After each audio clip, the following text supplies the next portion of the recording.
I'm Shamla, Assistant Professor, Department of Computer Science, KCS Kasinada College of Arts and Science, Chennai. In this video, we are going to discuss few topics in software engineering. State-oriented notations. It is divided into decision tables, event tables, transition tables, finite state mechanism, and Petri-nets. First topic is decision table. It provides a mechanism for recording complex decision logic. Decision table is segmented into 4 quadrants. First one is condition stub. It contains all of the conditions being examined. Second one is condition entry. It is used to combine conditions into decision rules. Third one is action stub. It describes the actions to be taken in response to your decision rules. Fourth one is action entry. It relates decision rules to actions. This table illustrates the basic elements of a decision table. Depending upon the conditions, the actions are going to be performed. And X. In a limited entry decision table, Y denotes yes, N denotes no, and minus denotes don't care, and X denotes perform action. According to this table, orders are approved if the credit limit is not exceeded, or if the credit limit is exceeded but past experience is good, or if a special arrangement has been made. If none of these conditions hold, the order is rejected. The Y, N and minus entries in each column of the condition entry quadrant form a decision rule. If more than one decision rule has identical, the entries, the table is said to be ambiguous. Orders are approved if the credit limit is not exceeded, or if the credit limit is exceeded but past experience is good, or if a special arrangement has made, otherwise the order is rejected. The Y, N minus entries in each column of the condition entry quadrant form a decision rule. Ambiguous pairs of decision rules that specify identical actions are said to be redundant. Those specifying different actions are contradictory. This table is said to be ambiguous decision table.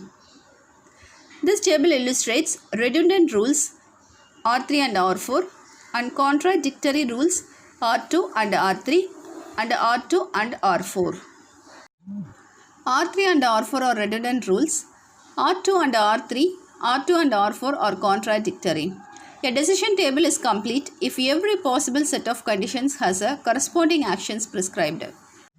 This table illustrates an incomplete and overspecified decision table.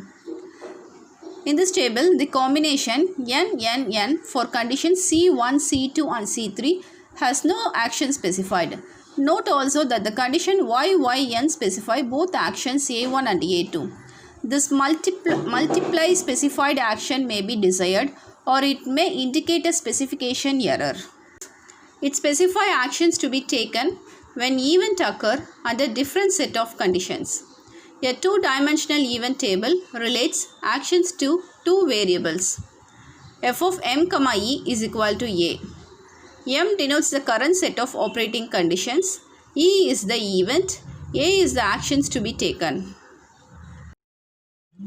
Example, if a system is in startup mode, that is EU, and event E13 occur action, A16 is to be taken, that is F of SU, E13 is equal to A16. Another example, actions separated by semicolon, that is A14, A32. It denotes A14 followed sequentially by A32. The third topic is transition table. It is used to specify changes in the state of a system.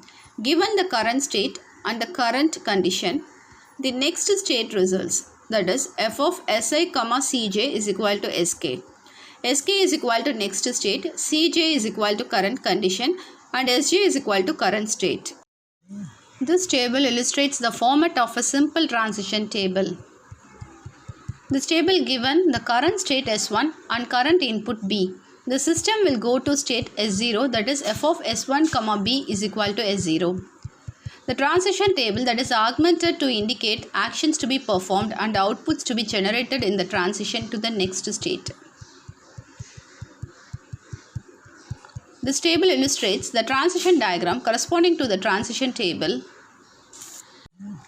Given current state S1 and current input B, the system will go to the state S0. F of S1, B is equal to S0. In transition diagrams, states become nodes. In a directed graph, transitions are represented as arcs between nodes. Thank you. Thank you for watching this video. Thank you.